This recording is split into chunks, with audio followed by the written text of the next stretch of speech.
These long dog days of summer, I mean, we just made it through a heat wave. Mama was parched through this heat wave.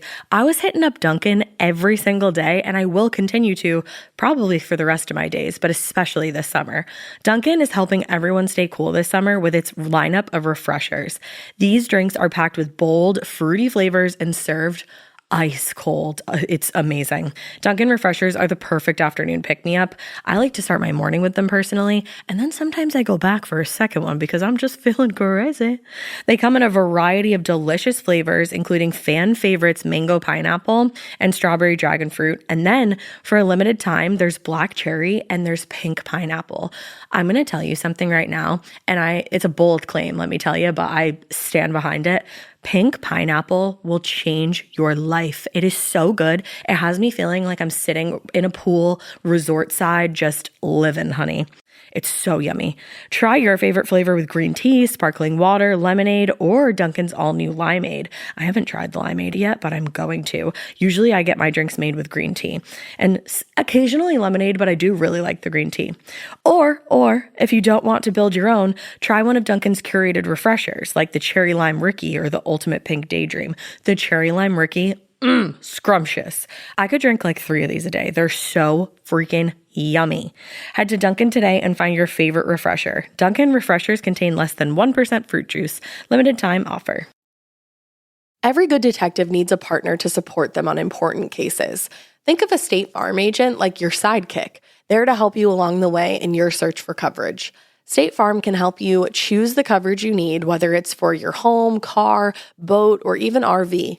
With so many options, it's nice knowing you have help finding what fits for you so you can get back to solving all of life's bigger cases.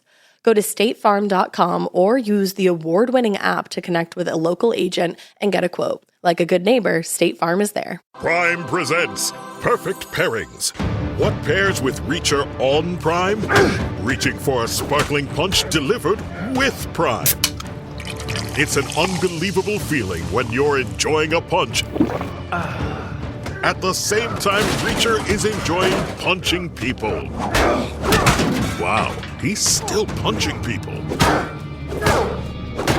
Entertainment meets fast delivery. It's on Prime. Hey, weirdos. I'm Elena. And I'm Ash. And this is Morbid.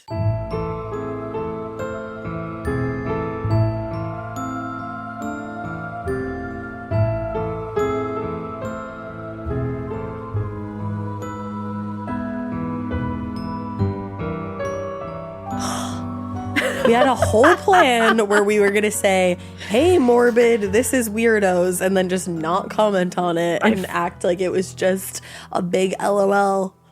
I forgot. Between us. Even though we talked about it 5 seconds ago, I forgot. Quite frankly, quite literally seconds before the intro. Seconds before. Quite frankly and quite literally seconds before the goddamn intro. You know... We're Wylie up in here. We're Wylie up in here. It's crazy. This is one of those weeks where I don't fucking know what day it is. Yeah, it's been, we've been working on, I think we mentioned in the last episode or maybe a couple episodes that we're like kind of renovating our studio space a little bit. It's so much better. And it was like real up in arms for a little while. Like it looked like a bomb went off in here. And well, we had to be out of here for a little bit. Yeah, we couldn't be in here because they were doing some stuff. So we have been putting it back together, just me, Ash, and Mikey. Ash lightly. I don't really sign on to the manual labor part of things. I don't know if you heard me go, Ash and Mikey. But I'm here for moral support, baby. Mikey and I have put it back together, and Ash has pointed. Yeah, and I put a couple of frames together. That's true. She put a couple of frames. Oh wait, no, fuck that. She put a shelf up. Two shelves. Two shelves. Yep. I got a fucking splinter in the process, and that's exactly why I don't do shit like this. And I took the splinter out. She did. It was very impressive because it was, well, actually, I thought it was small, but you thought it was big. It was a pretty big splinter. But it was like a small, like it was thin. Small, yeah. That's the dimensions of my splinter. Yeah, exactly. But yeah, so it was just a little crazy in here. Like we were just trying to put things back together. Sorry if you hear my stomach grumbling. I got you a bagel. Did you hear the little whir? That was my stomach. Yeah. I don't know why. Did you eat your bagel? I did. I ate my bagel, but my stomach's like, not enough. Not enough. I don't know. She's grumbly this morning. Stomach is Oliver Twist pizza. Can But I have some more. And I said, shh, not yet. I said, no, bitch. Not yet. You can have some water. But yeah, moral of this whole very long, very kind of stupid story of mine is that it's been a little crazy in here, and now it's finally almost completely done and put together. So we're feeling very exhausted, but loopy. Very happy. Yeah, we painted it a different color. I think, did we talk to you guys about this? It was red before, and that exhausts you. Now it's blue, it's tranquil, it's safe, It's very good. tranquil in here. I love it. I look Very forward tranquil. to being in here. Yes, it's such a Previously, difference. not so much. Yeah. Because of the color, not the company. Exactly. And it's like, there's a lot going on at all times. So we need a tranquil color. Do it with me now. I'm not. Color. to chill everything out and make us feel good. And we also painted the molding, which to me just says fucking chic, bitch. Yeah, when you paint the molding in a room, that's what this episode is about now. We're just going to talk home design. This is our new HGTV show. No, we were talking the other day. It feels though. velvety. It does feel velvety. Sorry, I cut you off entirely. That's okay. I was like, anyways, we were talking the other day. It feels velvety. But next, I think I want to do an HGTV show with you. I love that you. Next, I'll just do an HGTV show. Yeah, manifest it. That's how that works. Wouldn't that be so much fun? It would be fun. Let's do it.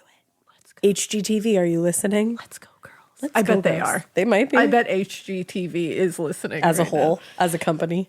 Well, you know what? Speaking of careers, this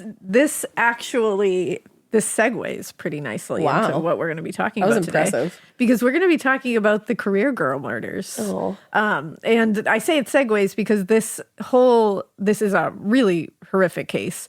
And it kind of ushered in this whole thought process of like the career girl, meaning the girl coming out of the 1950s where like women were like, you know what?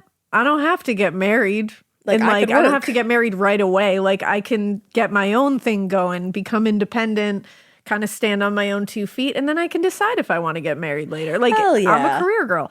So it's like this whole like notion that society was putting in everyone's heads of like women, you have to either choose to, you got to get married like right away, like out of school. That was all kind of going away. And then this happened and it like shook a lot of people because it made people think, well, wait a second. Is this what's going to happen? Like all of a sudden it kind of like threw people backwards where it was like, oh, well, women are vulnerable and see what happens when they strike out on their own kind of thing. God. And they kind of blamed it on that instead of just being like, well, no, some assholes are assholes. Right. And we should make sure that we stop them from being assholes. It's not women are vulnerable. It's people are depraved. Yeah, exactly. And it's like, let's concentrate on that and maybe stopping that first. So this takes place in New York City. New York. And it takes place in the early 60s. This was on the afternoon of August 28th, 1963. Patricia Tolles returned home from work to her apartment in New York City, and she found it ransacked. Oh. It was nothing like she had left it that morning. And she also ended up, and we're going to get into the details of this, don't worry, but she found a bloody knife in the bathroom. And her roommates, Emily Hoffert and Janice Wylie, were nowhere to be found initially. Okay. She was young, like they were in their 20s, like they were in New York City, living together, the three of them. She came into this apartment, saw it ransacked, took a quick glance of like what the fuck was going on. Didn't venture super far in because that's smart. Yeah. Like she was like, I'm going to call someone. Like somebody I don't could know what's going on. Still be here. So again, the horrific details are to follow, and we will find out that Emily Hoffert and Janice Wylie were in that apartment. She just did not see them initially. Oh. But the murders of Emily Hoffert and Janice Wylie shined a light also on top. When it comes to like the career thing, we're going to talk about that as well. But it also shined a light on how race and class can influence a police investigation and a jury verdict, and especially back then, and how justice can be delayed or diverted completely in the interest of efficiency and the illusion of safety. Not actual safety, not actually taking bad people off the streets, just giving everyone the illusion that we caught the bad guy. That's so fucked up. And especially in the 60s, at this point, it was like, we're going to catch a bad guy and we're going to make you think that this is the perfect picture of what a bad guy is. When in reality, the bad guy was something totally different. Of course. They were like, look, over there. Yeah, look at this. Like, everybody's fine. Don't worry about it, which is really fucked up in this case, too, in any case.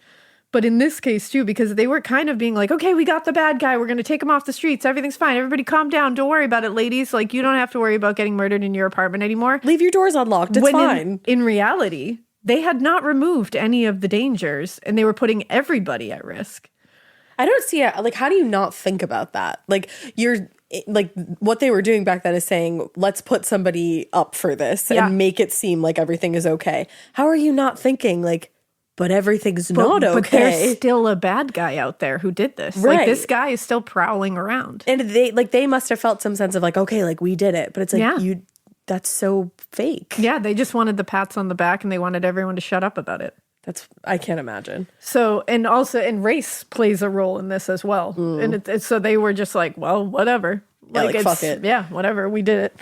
And this is going to be a two-parter because there's a lot going on in this case. And I think a whole part needs to be totally talking about how fucked up the investigation and the trial and who ends up actually coming forward as the person. Okay.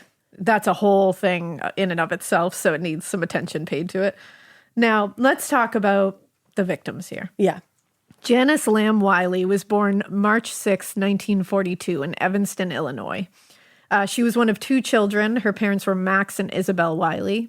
Not long after she was born, the family relocated to Manhattan, New York, and Max was actually working as an advertising exec and eventually transitioned into television production. Most notably, he was the co-creator of The Flying Nun from 1967 to 1970. Oh, wow. So he was doing really well. I guess so. And as the daughter of a very powerful and, highly respected ad executive, Janice was raised in considerable privilege, obviously. She attended the finest schools, the finest summer camps, received tutoring from very expensive tutors. She got everything she needed. Nice. And from an early age, it was apparent that Janice was a very confident, very self-assured person as well. So it was all it seemed like she was raised with anything she needed and everything she could ever want. Right. But she really became such a unique person in and of herself, which is really interesting because sometimes when you hear about high society kids, you know what I mean? They end up all just being very spoiled and having, exactly. Silver spoon kind of thing. Yeah. And she didn't seem like that was who she was. She had what she needed at her fingertips and she utilized it to project herself forward. Yeah, to kind of just be her own person. That's great. I feel like that probably it seems like she was raised well that way. You know what I mean? It seems like they kind of put that into her as a person, which is nice. And as she got older, she would find herself all the time the center of attention. She was beautiful, truly beautiful. And she was beautiful inside and out. Aww. She loved hosting and attending parties.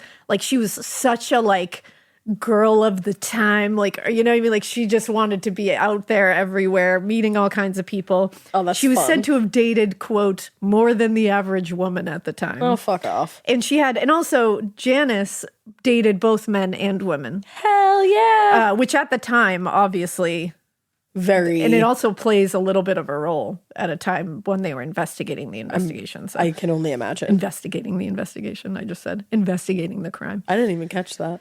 I caught it inside of myself. But she had, this beautiful blonde hair. She had stunning, what was described as startling green eyes. She's so pretty. I'm looking at a picture right now. And someone once described her as the kind of woman, quote, who overwhelmed you at first meeting. She had a sensuality and animalism about her.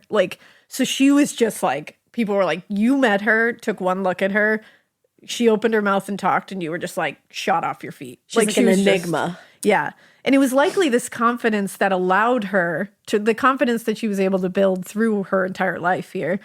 It allowed her to strike out on her own and make a career for herself as an independent woman. Yeah, that's great. And again, this was actually pretty unusual for young women at the time. So when she was just out of college, she found work as a research assistant at Newsweek, where she and several other young women at the time spent their days clipping articles and pasting them into huge reference books for journalists higher up in the magazine to use for their stories. And again, she didn't really need the income. She came from a lot of money. She It was did it just because she she wanted wanted to to do work, it. And right. she wanted to work and she wanted to make a name for herself. Good for her. And to Janice, the job at Newsweek was even more than an income because she really didn't need it. It was another opportunity for socialization. She Right. loved being around people.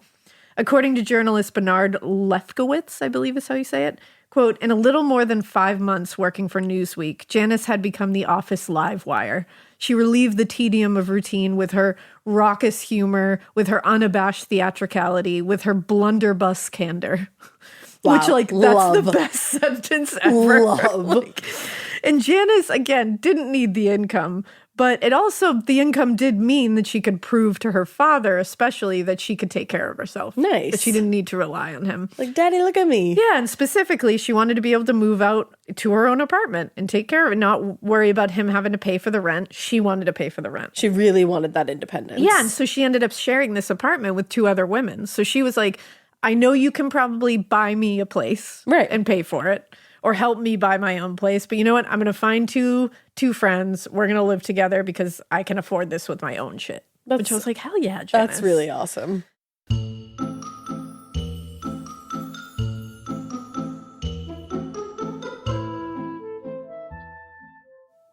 This episode is brought to you by SoFi, the all-in-one finance app where you can bank, borrow, and invest all in one place. Let's talk about bank accounts for a second. The average bank savings rate is 0.39% in interest. You're earning pennies on your savings, and it doesn't have to be that way. But with SoFi's high-yield checkings and savings, the money barely making moves sitting in your savings account can earn over 8 times the national average savings rate with eligible direct deposit. No account or overdraft fees. We love transparency. You can get your paycheck up to 2 days early, plus get up to a $300 welcome bonus when you sign up with eligible direct deposit. Sign up for SoFi checking and savings at SoFi.com/morbid. SoFi checking and savings is offered through SoFi Bank, N.A., member FDIC. Terms apply. Chilling crime cases are mysterious, but finding coverage shouldn't be. With the State Farm Personal Price Plan, you have options and can personalize your plan to help create an affordable price so you can get back to cracking all of life's bigger cases. Talk to a State Farm agent today to learn how you can choose to bundle and save with the Personal Price Plan. Like a good neighbor, State Farm is there. Head to statefarm.com to get a quote. Prices are based on rating plans that vary by state. Coverage options are selected by the customer. Availability, amount of discounts and savings, and eligibility vary by state.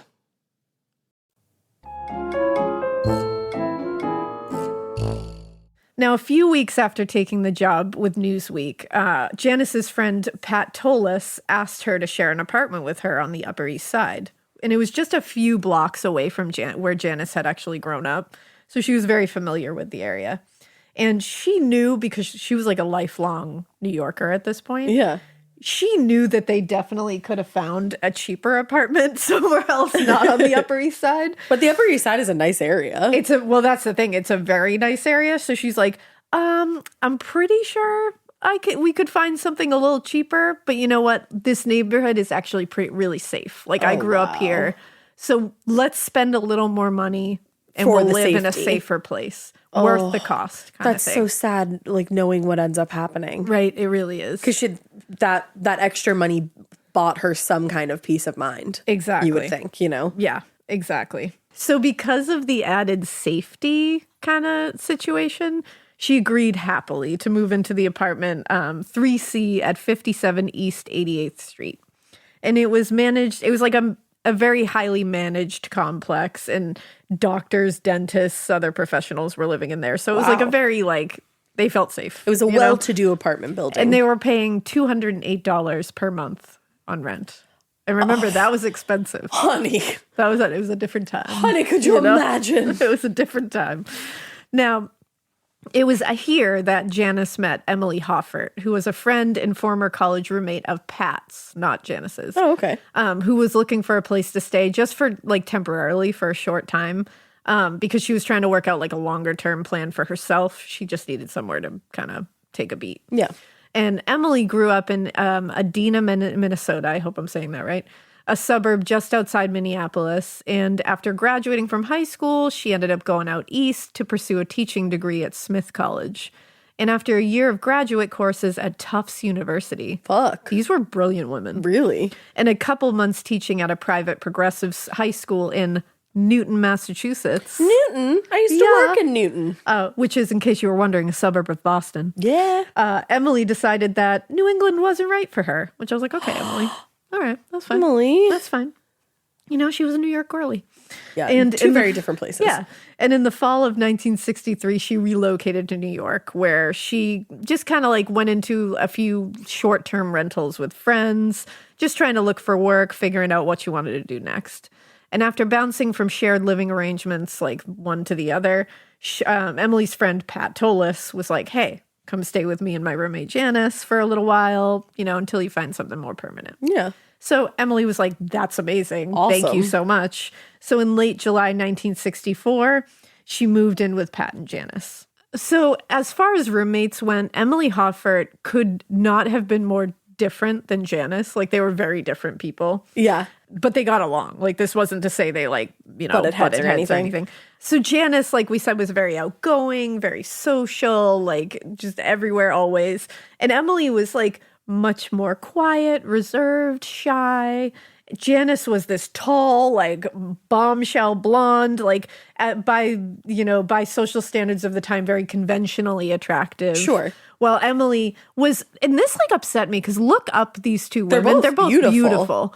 But Emily was described as basically plain. Oh. And I was like, I think she was beautiful. I don't think she was plain at all. Yeah, like, and she was like 5'3", dark brunette hair. Like, she was described as having a very pale complexion, which I was like, easy, everyone. Yeah, easy on honestly. that. Because she's beautiful, okay? Pale and she is had glasses, which is very like the She's All That Yes. of the Take her 50s. It's like she glasses had off. glasses, so she wasn't as like bombshell as anybody else. Hey, And shout it's out to like, Freddie Prinze. to this I say, like, fuck beauty standards, because they were both gorgeous. Yeah. They were both just very uniquely gorgeous people in their own way. I agree, Both 100%. beautiful, both smart, both capable. Just want to put that out there, because a lot of times Emily gets put down as like plain. She had glasses, and it's like, okay, Like, they were both beautiful. Get a grip, everybody. But again, too, Emily was friendly, sweet, very smart, like just like Janice. They were both, and that's why they got along. Like, it seems like they appreciated the differences in each other. Yeah. Like, I think Emily kind of like looked at Janice and was like, fucking Janice. Like, you a cray-cray girl. That crazy lady. And it's like, and Janice was like, here's my like very reliable, like wonderful friend Emily. You know, like it worked. And Emily's personality, how sweet she was and friendly and like very capable, it helped her in her professional life because she was an elementary school teacher. Oh. And in fact, their professional pursuits were probably like the biggest thing that they had in common together, that they were both very driven. They had both intentionally put off any serious romantic relationships or marriage to build their own careers for themselves, something that the press would make a great deal about after their deaths. When in reality, these were just two driven young women. Right. That's really as far as it went. Now, despite their differences in personality, like I said, they got along very well. But again, Emily, this was temporary for her. She never intended to stay at 57 East 88th Street for very long. Okay. Which makes this even more horrific. Yeah. Tragic. Now, according to her friend Clark Montgomery, Emily had, quote, a fairly clear list of priorities. Get a job teaching, preferably in a suburban school system, move at the end of August into an apartment on Park Avenue and 37th Street with 2 Smith classmates, and save enough money for a trip to Europe next summer.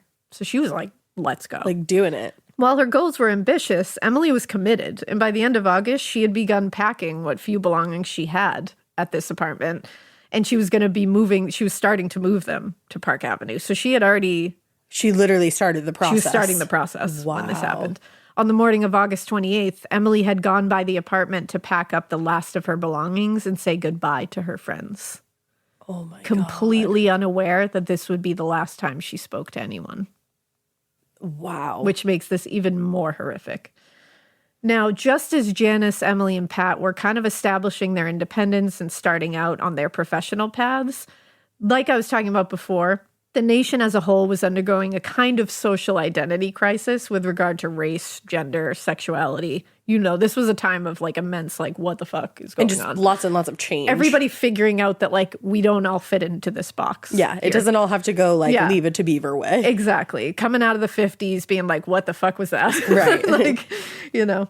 So the civil rights and feminist movements, sometimes referred to as the women's movement, were gaining traction, very much so in urban areas, and they were directly challenging those attitudes that we were just talking about and the long-held beliefs about what was appropriate and acceptable in social spaces. People were really striking out in different directions. For women, especially younger women, the idea of marrying young and immediately starting a family was no longer looking like a super attractive option. Womp womp. Some people did. That's the beauty of this movement. It was like, do what's right for is if you. you did think, this is what I want to do. I want to get married. I want to have children. I want to be a homemaker. I want to be there. I want to cook dinner for my family. I don't want to go out and do anything else. Like, Yeah. I want to do this. Then hell yeah. It was all queen. about what was Like, that's the empowering to thing. you as a woman. But if you don't want to do that, then hell yeah, queen. You're both queens. No matter you both what you get choose to choose to what do. you want to do. and that's the key word, the choice. You get to choose. Right. And whatever you choose and you are happy with it, and you feel successful and you feel productive, fuck yeah, queen. Right. That's the whole point. Right. Whatever you want to do, nothing is the wrong choice here. But for women, you know, that idea of marrying younger and all that was becoming less of like the you have to do this at this point. And many young women like Janice and Emily were like, you know what, I'm going to put it off for a little while and I'm going to work on this. And according to women's studies scholar Marilyn Johnson, this quote produced a panic about career girls and crime that reinforced notions of women's vulnerability at a time when young women were enjoying greater autonomy and visibility. Now, for the better part of the first half of the 20th century, the crime rate in New York City had actually remained relatively low, which kind of made everybody feel a little safe throughout the city. Like, nothing's really happening, so Let their guard why down wouldn't a I feel little. safe? But by mid-century, the murder rate had been slowly rising. Not a boom, but slowly rising. It went from 4 homicides per 100,000 residents in the early 1950s to 7.6 per 100,000 in the early 1960s. Doesn't sound like a lot, but it's a jump. It is. And it's a difference. So Either way. that has to be looked at. And again, notable uptick in the grand scheme of things in violent crime. And even despite this, Janice felt really comfortable living in the neighborhood she'd grown up in. So she was like, I've grown up here. And she told her roommates, like, don't worry, nothing happens here. Like, I grew up here. I know this place like the back of my hand. She's like, nothing ever happens here. Oh, that's Which awful. is, you know, like, why wouldn't you feel safe? But You've that's grown the up thing, there. right? Now, on the morning of August 28th, Pat Tolles was rushing to get ready for work, while 21-year-old Janice slept in, and 23-year-old Emily was in the kitchen making coffee. Now, after finishing an orange and drinking the last of the coffee, Pat rinsed the cup, took the trash out to the garbage chute, listened for the click of the automatic bolt that would lock the door behind her, and she heard it and was on her way. And Emily followed Pat's exit a short time later. And after loading a few items in the car that she was actually borrowing from her roommate's sister, she drove the short distance to Ann Rosenberg's apartment in Riverside to return the car. Ann Rosenberg was who she was borrowing the car from. So she was going back to the apartment to drop it off, you know. And apparently, like, they kind of just, like, sat with each other. Emily and Ann had a cup of coffee, and then they ended up going their respective ways. Sure. Now, Pat was at her desk at the Time Life Company when her phone rang a little after noon, and it was Janice's mother. And Janice's mother was calling to ask whether Pat had heard from Janice that morning, because she said someone from Newsweek had called to ask where Janice was and why she hadn't come to work that day. Oh, no. As far as Pat knew, Janice was still asleep when she left the apartment that morning, but she remembered, she was like, you know what, she did mention that she was maybe going to travel down to a march on Washington that was happening. Okay. So she was like, you know what, maybe she ended up doing that. I don't know if she called the job. I don't know. Maybe she got caught up there. Yeah, like, who knows? But she didn't really tell anyone else about that. Like, I think I'm the only one she mentioned it to. So she was like, you know what, maybe that's where she's gone. But whatever the case, Janice would have definitely left a note. She was like, so I'm sure she left something about it. And it doesn't sound like she was the type to no call, no show. No, she really wasn't. She wasn't irresponsible. So Pat promised to call Mrs. Wylie as soon as she got home. She was like, I'm sure I'll find a note when I get there and I'll let you know. So she was a little concerned. Like, she was like, it was just like, just nothing a feeling. outright, but she was like, something was a little off here. And so Pat called one of Emily's new roommates to see if Emily had arrived at the new apartment yet. Because she was like, I just want to make sure everybody's good. Yeah. And the girl told Pat she hadn't seen Emily at all that day. So she was concerned. Definitely. But she said she wasn't yet alarmed at this point. But she was like, like that makes this weirder. Something's off. Like, something's a little off. But Pat went about her day as normal because she was like, you know what, we'll figure this out later. Like, I'm sure they're wherever they need to be. And she got home around 6:30 p.m. And when she reached the front door of their third floor apartment, remember, it's on the third floor, Pat unlocked the door, which was still locked, walked in. Nothing seemed unusual when she first walked through the door, but when she reached the kitchen, the service door that led out to the garbage chute, the one that she heard click behind her, yes, that was ajar. Huh. Even though, again, she had heard it lock when she left for work. So things were becoming even more alarming when she reached the bedroom she shared with Janice. She found it in shambles. Oh, no. Like someone had torn through that room wildly. Clothes, shoes, papers, everything was scattered around the room. And 2 suitcases, which were always stored on a shelf in the closet, they were never taken out unless they were going somewhere, were open on the bed. Huh. Like, there's no reason they would have been there.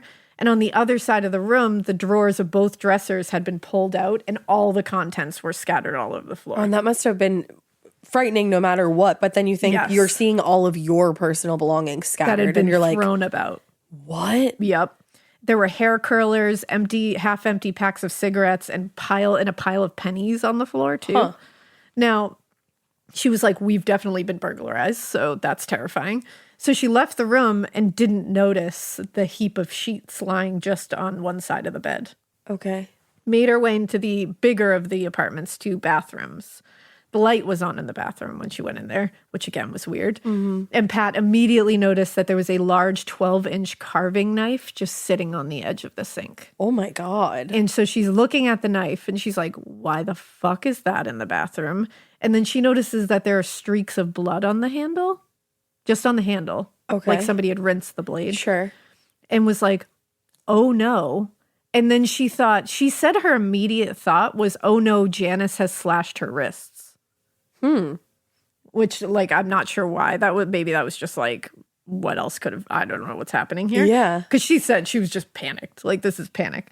And in that moment, nothing made sense to her. So she was like, that didn't make sense to me, but it was I don't know what else to just think. thought Like, that. I'm just freaking out. Because she didn't think Emily because she thought Emily left. Like, I know Emily left the apartment. Janice was the only one here. She was sleeping late. Right. And then when she didn't show up to work, she was like, oh my, like, what happened? Like, did something, yeah. Yeah. So again, nothing made sense. So she was like, I got to call someone for help. I don't know what's happening. And I got to get the fuck out of here. So she was like, I have to get out of here. Yeah. So out she ran into the hall and she was trying to find somebody out there, but she found an empty hallway. So she ran down to the lobby and from a payphone, she called her boyfriend. Okay. Again, she's very stressed out. She doesn't know what to do. Yeah.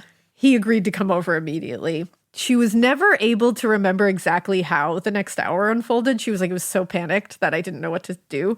But she was like, I know that I called the police. I just don't know if it was the second phone call I made, the first or the third. I don't know. She called the police.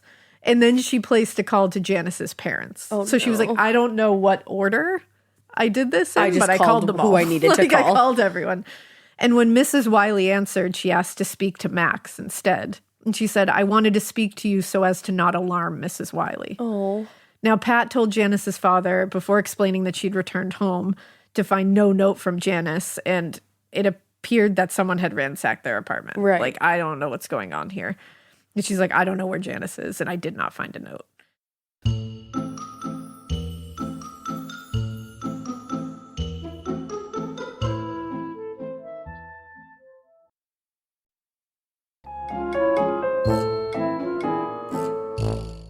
Now, living just a few blocks away, Janice's parents, because remember, she grew up in this neighborhood, they arrived before the police. Okay. And Max, panicked, went into the apartment to try to survey what was going on and try to make sure Janice wasn't in there. And Max Wylie would later recall this to Bernard Lefkowitz. And he said, I stepped into the bathroom and leaned over and looked at the knife and realized that although it had been put under the faucet and the blade was clean, there was a 1/4 inch of blood on the hasp. I was frightened, and I went back to the bedroom that the 2 ladies were inspecting and told them to go into the living room and sit down and not touch anything. Now, Max entered Emily's bedroom and found it in a similar state of disarray. He said, quote, when the door was half opened, I saw the first of the 2 twin beds. There was a lot of luggage on the bed, but the second bed was completely saturated by blood. And she hadn't noticed this when she first walked in because she was so panicked. She's just looking everywhere, I'm sure. He said it was complete. And you look at a crime scene photo, it is completely saturated by blood. Oh, man. He said it was a mass of gore. That's how he described it. And so Max entered the room and made his way around to the other side of the bed by the window, where he unfortunately found the bodies of his daughter, Janice, and her roommate, Emily, on the floor. Oh, my God. They were facing each other on the floor and appeared to be tied together with what they later found out was strips of bed sheets. So this person, whoever had done this, had ripped strips from their own bed sheets, which takes a long time. He recalled, quote, and he's talking about his own child here. He said, Janice was nude. Emily was dressed. Oh, my God. Janice had been stabbed through the heart.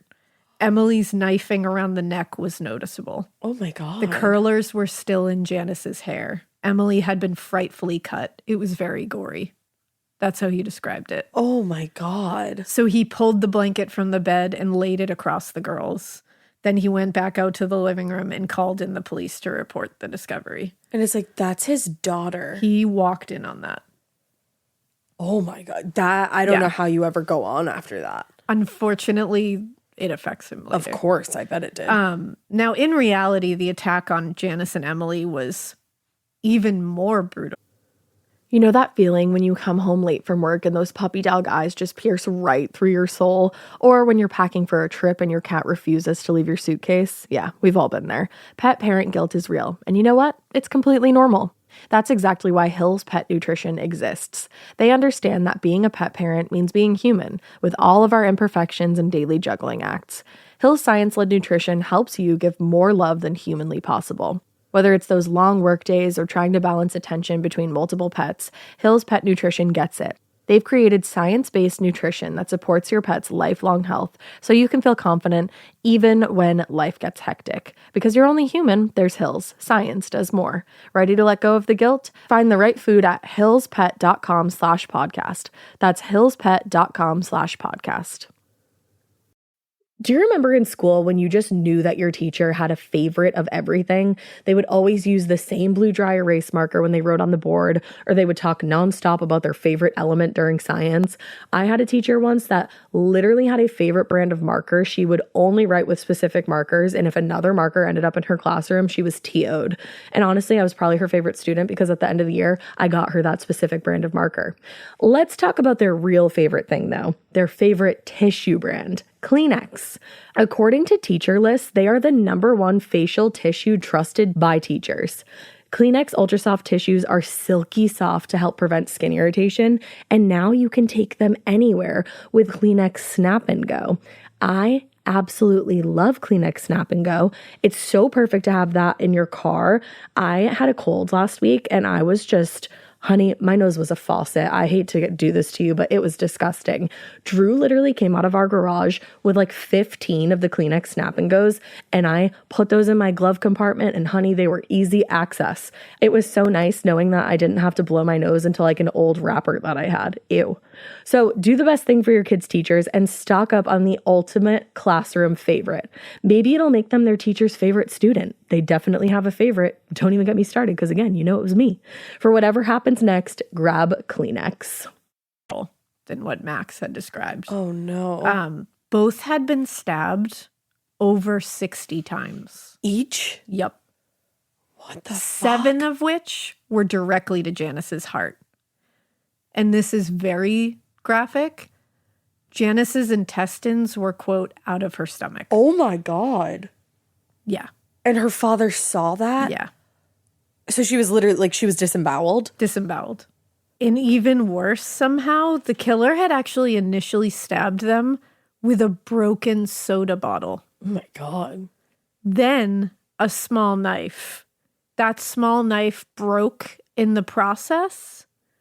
So he went back to the kitchen, found a large chef's knife, and returned to the bedroom and continued stabbing them. And was that the knife that she had found when she walked in? That's the knife that Pat had found in the bathroom. Wow. So he stabbed them over 60 times using a broken soda bottle, which, do you know how brutal and fucked up that is? Yes. And then when he had to stop doing that because he broke the soda bottle enough, he used a knife and so much fury and rage that he broke that knife and then went and found a third weapon to continue stabbing them. This is insane. Yeah. Now, upon closer inspection, detectives realized that Janice and Emily had actually been tied at the wrists and the ankles separately, and then the killer tied them together. Okay. So, laying near the body, they also found the broken blade from that first knife, the broken bottle initially used in the attack, and an open jar of Noxema cream, a Gillette razor blade, a pair of women's underwear, and a piece of paper smeared with lipstick laying nearby Emily's head. Okay. Everything was completely saturated with blood. I'm just thinking to myself right now, this was obviously like mid-morning that this happened because one of them was expected to be at work. One of like Pat was at work and then like came back to this later in the day. How did nobody heard anything? It's wild. And they're on the third floor. Like no one heard anything. Yeah. It's wild. This is, and just the fact that this happened mid-morning, it sounds like. Yeah. And just so you know, we are going to find out what happened here. Okay. Like exactly what happened here. And like just as a quick little trigger warning, because there is sexual assault involved in this. And I'm not going to get into like the graphic details of it, but the open jar of Noxema cream came into play there. Okay. So this is how brutal this was. Oh, just so my you know. God. Now, for the officers on the scene who had seen a lot of like horrors with their time on the police force, I mean, they're in New York City, they're part of the homicide unit. The violence that they saw perpetrated against these two women was overwhelming. I mean, this is like on a completely galactic level. Like, this is insane. They were shocked. Like, just the fact that her intestines were out of her body. Yeah. And after hours in the apartment, Detective John Lynch came out into the hallway and was overheard to say, quote, "There's a slaughterhouse in there. In 12 years, I've never seen anything like it." I believe 12 years on the NYPD. And he had never seen anything like that. Obviously saying something, but I mean, I believe that. Yeah. Now, nearly 10 hours later, investigators and technicians had finished the whole initial processing of the scene, and the bodies were taken by ambulance to the morgue. That's all while Max Wylie had to take it upon himself to call Emily's parents and let them know what happened. So Max Wylie was the one who called Emily's parents, which he took on so much that day. Yeah, like, and his daughter was brutally attacked and killed as well. And I'm like, who was taking care of him? That's remarkable that he even was able to do that. Yeah. Now, I mean, besides the complete brutality of this scene and just the absolute shock of all this happening, the crime scene was baffling to investigators as well. Right. Because although the apartment was definitely ransacked, it was clearly, as far as Pat could tell, nothing had been stolen. And was there any sign of like any break-in? No. No sign of forced entry. Right, because when she came home, the door was still locked, which is so strange to me. Well, and all the jewelry was still on the dressers. Emily's purse was still at the scene. And then there were, Emily and Janice's bodies themselves. Like I had mentioned before, again, trigger warning, Janice had been violently sexually assaulted. Her wounds were also more severe. Yeah, I mean. And she'd been left nude. Emily, on the other hand, was fully clothed. And based on the state in which the bodies were found and the lack of any other apparent motive, investigators determined that Janice was likely the primary victim, and Emily's death might have been her being in the wrong place at the wrong time. Oh, that's awful. And just the fact that she was like not supposed to be in that place, like that day. Yeah. She was going to go to the other apartment. Yeah. And adding to the mystery was how, like you said, how the killer even gained access into the apartment in the first place. Right. Because, like we said, there was no sign of forced entry, and the doorman didn't recall seeing anything unusual that day. And the building had no fire escape on the exterior. Because that was going to be my next question. Because Yep. not only did they got in somehow, Yeah. but then they got out and the door remained locked. Exactly. So it's like, So, what? like, how Is that did this somebody with a happen? key? Yeah. Now, like we said, remember when Pat returned home, that door was still locked. The only notable thing was an open window. Okay. But remember, we're on the 3rd floor. In New York City. So, and all investigators determined was there was no way that someone could have gotten up there. You couldn't They were like, can't, this doesn't scale a building. You can't scale the building. There's no fire escape. So how the fuck did they get to the 3rd floor? Like, this doesn't make sense. And then also crazy that the windows open and still nobody heard anything. Yeah. So they basically just kind of closed any kind of possibility that somebody broke in right away, which we find out like might have been a little too soon that they did that. Okay. But investigators were basically operating on the assumption that the killer was definitely willingly invited into the apartment by one of the victims. It really is the only possibility that looked likely at the time. Likely, but then how did they lock the door on the way out? Well, they thought that's the thing. Like, how did they get out? That's Right. what no one is really coming up with. And they were so focused on that idea that, like, oh, they must have just been let into the apartment. They weren't thinking logically about what you just asked, like asking the real questions that you should be asking. How the fuck did they lock the door on their way out? Right. So they were so focused on it that they kind of negated the idea that there was a stranger involved here. And they also said that they couldn't fathom that a random stranger would break in and inflict this much brutality on someone. Which you get, but also Yeah. that does happen. And you can't close off an avenue. Exactly. Until you know that that avenue needs to be closed off. Like, Right. we've seen this time and time again. When you enter a crime scene with a preconceived narrative in your mind, it is almost always wrong. And you almost always fuck up the crime. It's true. And it's like, so, and also because of the status of the victims, daughters of an advertising executive and a surgeon, Yeah, wow.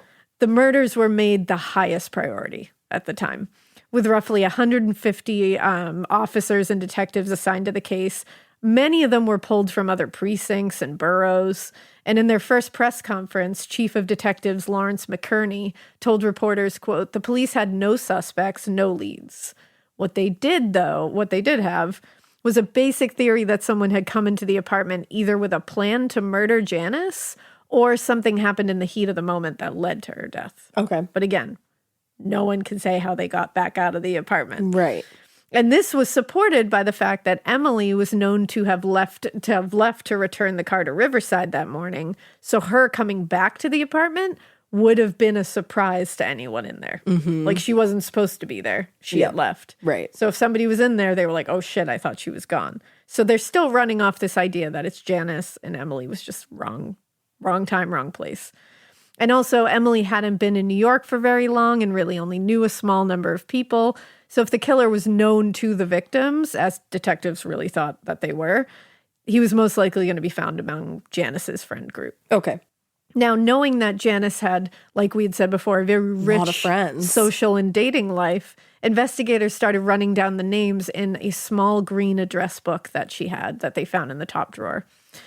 This included dozens of men and women, many of whom she had actually dated.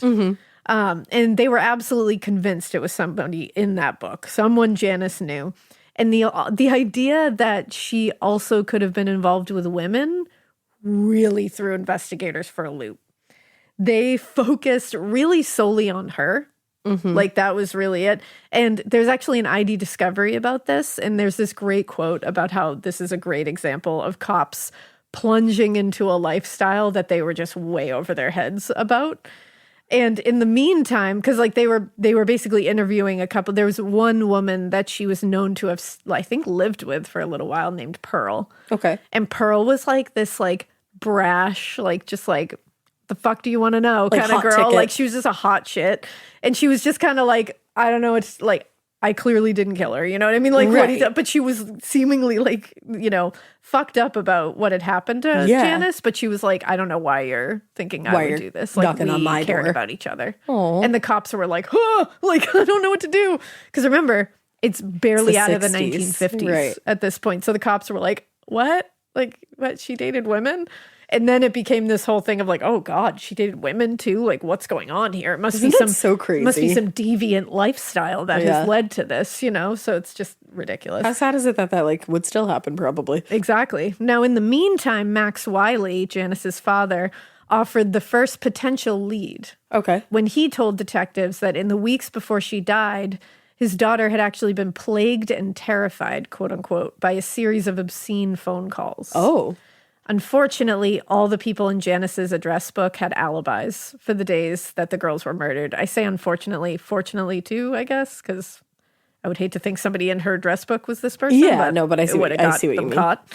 Now, similarly, the lead about the obscene phone calls really went nowhere. Couldn't really go anywhere. There were also other holes in the theory that they were running off of that really couldn't be ignored. For instance, Janice had planned to go to the March on Washington that day and would have otherwise been at work. So, like, there was really no reason for her to be home. Like, this was out of her general routine, and she wasn't even planning on being at home for the rest of the day. Right. So the killer would have had to either know her plans that day, which seems unlikely since her own roommates didn't know her plans that day. Yeah. Or they would have had to have been watching the apartment. Which seems sort of likely. Which could be likely. Now, if the killer had been watching the apartment building to find out whether Janice was home, that also had certain implications. Like, for example, East 88th Street was in one of the nicer neighborhoods and populated with middle and upper middle class residents. So in that case, someone certainly would have noticed an unfamiliar face lingering in the area. People knew each other here, and they were on the lookout. Especially if that person was, like, noticeably out of place in any way. Like, people would be like, you're not from around here. Like, what are you doing staring at this apartment kind of thing? And after all, based on the viciousness of the attacks and the mutilations to the bodies, essentially, Janice and Emily's killer would have been covered in blood. Covered. Yeah. Which someone would have noticed in broad daylight. You would think. And so, armed with this new theory of like, okay, now we got to move away from that original one, an army of police officers descended on the Upper East Side neighborhood and started canvassing all the buildings around Janice and Emily's building. Because they were like, it's got to be someone around here that nobody would notice. They wouldn't look out of place.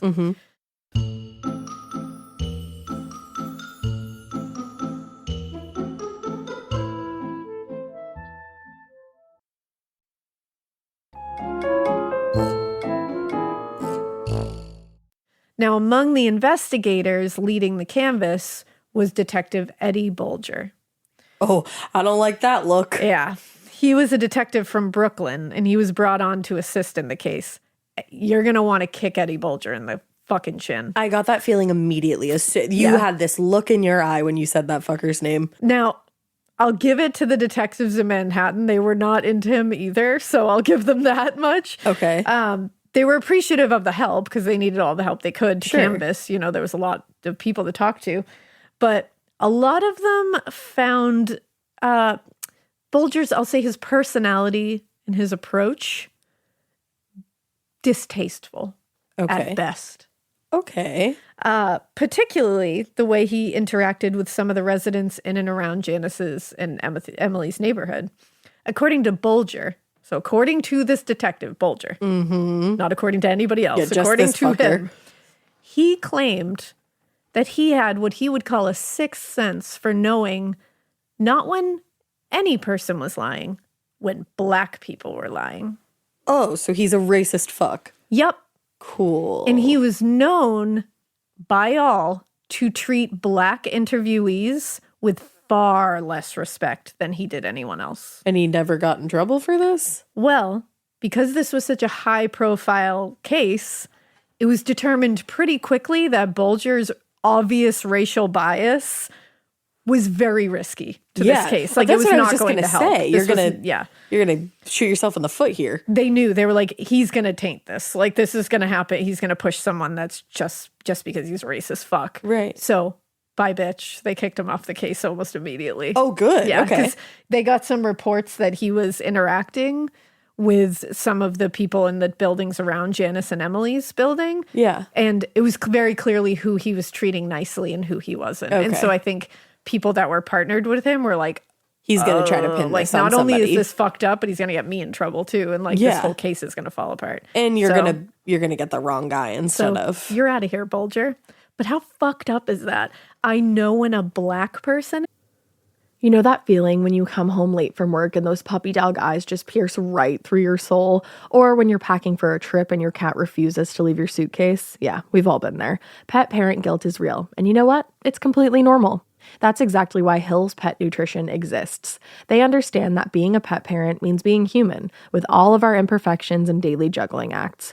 Hill's science-led nutrition helps you give more love than humanly possible. Whether it's those long work days or trying to balance attention between multiple pets, Hill's Pet Nutrition gets it. They've created science-based nutrition that supports your pet's lifelong health so you can feel confident even when life gets hectic. Because you're only human, there's Hill's. Science does more. Ready to let go of the guilt? Find the right food at hillspet.com/podcast. That's hillspet.com/podcast.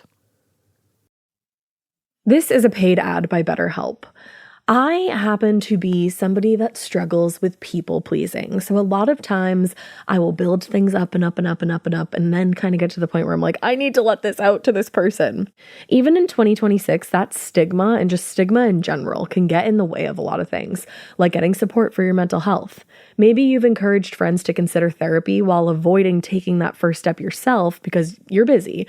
You're worried about what other people might think or telling yourself that you should handle this all alone. But therapy with BetterHelp, the world's largest online therapy platform, can be a space to slow down and talk through what's been building before it feels unmanageable.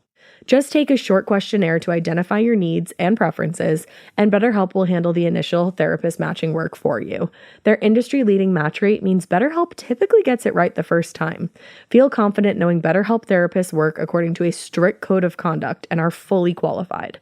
Don't let hesitation hold you back. Find support with BetterHelp. Sign up and get 10% off at betterhelp.com/morbid. That's BetterHelp, HELP.com/morbid. Is lying? That's disgusting. What the fuck is wrong with you? That's just literal pure hatred. Literal, just say you're racist. Like, just say it. You essentially are. Now, unfortunately, even with Bulger off the case, the neighborhood canvass really turned up like no substantial leads. And a month later, investigators were still without anything.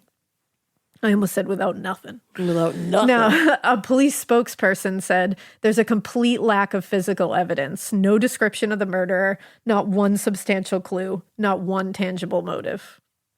Which is so frustrating. And despite having no new information or motive, investigators continued to reject the notion that the killer was, quote, a psychotic stranger who entered the apartment by chance. Instead, they remained committed to the belief that whoever killed Janice and Emily was most likely an acquaintance of Janice. So they were moving slightly away from the original theory, but still focusing on Janice. Which, again, I get it. I get it because of what they're seeing, but I'm getting the sense, though, that it's like not. Well, this was also refuted by Max Wylie, Janice's father, who insisted, quote, I knew most of the men Janice dated. They were a very decent crowd. And according to Max, he said, quote, there was only one that I had any deep inner disapproval of. Janice was infatuated with him. He was a liar. He was mean. He was cruel. And so he reported the man's name to investigators. He was like, here you go check him out. He was instantly checked out and cleared because he had a rock solid alibi. Oh, so he's just an asshole. Yeah. Now, despite thousands of man hours and the offer of $10,000 in a reward put up by Newsweek where Janice worked, which now would be like $100,000. Oh, wow. The 1-year anniversary of the murders was coming up quick. And they didn't find a single piece of evidence that was going to help them. Now, months later, on April 14th, 1964, a 46-year-old cleaning woman and mother of 5 named Minnie Edmonds was murdered. She was stabbed to death near Sutter Avenue and Chester Street in Brooklyn by a man who was trying to steal her purse. Okay. Now, this ended up being kind of the first break in the case because they didn't know it at the time. And what really ended up being what, like, I guess kind of was the first break in the case, was another young woman in Brooklyn was then reported to police that she had been attacked like a week later after Minnie Edmonds was killed. Oh, wow. And she was attacked in the same area, and her name was Elba Barrero. And she was also in Brooklyn, and it was around 1:30 a.m., again, a week after Minnie.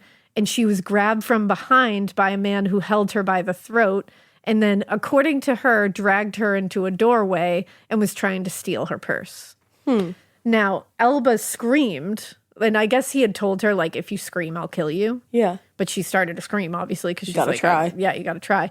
And her attacker ended up running off. Oh, okay. So he ran off, and before he ran off, she tore a big button off of his overcoat. Smart girl. And a nearby patrol officer, Frank Azzola, responded to the screams and chased the suspect. Wow. And he ended up losing sight of the suspect at one point, but he saw a man named George Whitmore, who was 19 years old at the time, and originally thought he was shorter and thinner, like didn't match the build of the person that he saw running away from the scene and who Barrero had described him as looking like. So he kind of lost sight and he was just like, I don't know about that. But the following day, while Detective Azzola and his partner, Detective Richard Adala, was on patrol in the same neighborhood, they spotted Whitmore again, George Whitmore, Sure. and just arrested him. Oh? Now, it should be noted he's a black man. Why did they arrest him when he didn't match the suspect that he saw with his own eyeballs running away from the scene? I don't know. Like, what charge Not are you? sure. What are you charging him with out of nowhere? Well, and what's even better is they called Elba up and they were like, "Hey, we have a suspect. We need you to go identify him." Which, like, oof, tainted already. You can't say that he's nope. Like that's not how that works. We have someone we want you to look at. Not how that works. So they asked her if she could identify him, and she was like, "Well, I never saw his face." And they Like, it was dark and I didn't come see on him. down. And she was like, "But yeah, I can identify him." But you just said you never saw his face. I don't know about that. 1 million people in this world have the same build, not usually the same face. Yep. Oh, but honey. And so I was in your corner for a minute what there. you think is that they would put him in like a proper lineup, correct? Just 'Cause him. That's how this works. I don't know if I would think that, but Oh no. yeah. It's even worse because they brought Elba to the door of the interrogation room where Whitmore was sitting and said, "Is that the guy? We just arrested him and we think he's the guy. Is that the guy? Can you look at him in that interrogation room No. where he is very clearly looking like a suspect?" No. You literally can't do that. Like, No, you of can't course do you that. can't. And she hesitated and she was like, "I don't know." And then she said, "Can I hear him speak?" And they had him say something. And she was like, "Yep, that's him." Oh, that's don't the know. shakiest shit I've ever heard. I don't know. What? Yeah. So Y'all. as Elba Barrero was helping to identify her attacker, and she was overheard by a detective who happened to be in the area. No, don't you even. A detective by the name of Eddie Bulger. No, not this fucker. I knew we hadn't Yep. seen the last of him. I felt it in my Yeah, bones. he happened to work in the same precinct. Oh, goody. He was also very bitter about being kicked off the Wylie Hoffert murder case So a few he months wanted earlier. to solve it, quote unquote. So Detective Bulger saw this moment as an opportunity to redeem himself, and he was given permission to interview the suspect. Whose idea was that? Yeah. According to Detective Bulger, when officers searched George Whitmore, they found several photographs of women in his pockets. Okay. Of a woman, I should say, in his pockets. And when they asked who the woman was, Whitmore claimed he found the photos and had been showing them to his friends to make them think it was his girlfriend. Okay. Detective Bulger, though, was like, "No, that's a picture of Janice Wylie." And immediately was like, "You are the killer of Janice Wylie and Emily Hoffert." Was it even a picture of Janice? I guess we'll have to see, huh? And we'll have to see in part 2. You son of a bitch. Because when I tell you that this is a twisty, turny series of events that is going to happen right now. Oh, man. Because remember, Elba Barrero grabbed a button off of this person. So that's going to be a thing. Yes. They have a button. She's identified him, George Whitmore. And now Based on his Detective voice. Bulger here, who is racist, a known racist, and was actually kicked off the case for being racist, is now in charge of dealing with this black man who is a suspect based off a real wonky identification. Based off of nothing, essentially. And is now, they found pictures in his pockets, like just so you're set up for the next thing. Yeah. Of a woman who he's saying, I just found these pictures. I was just claiming it was my girlfriend. I was just trying to be cool. Mm-hmm. And now Detective Bulger is like, that's Janice Wylie. So you would think with all that, you're like, wow, okay. That's a little weird. We got him, right? We don't. So yeah, I had a feeling we didn't. Stay tuned for part 2 because it's going to get very frustrating. But in the end, there's at least a tiny bit of justice. Do we get the right person eventually? We'll know who did it. Oh, no. All right. Well, we hope you keep listening. I'm so And we hope trepidatious. you Keep it weird. But not so weird that you're anything like Detective Bulger. No. No.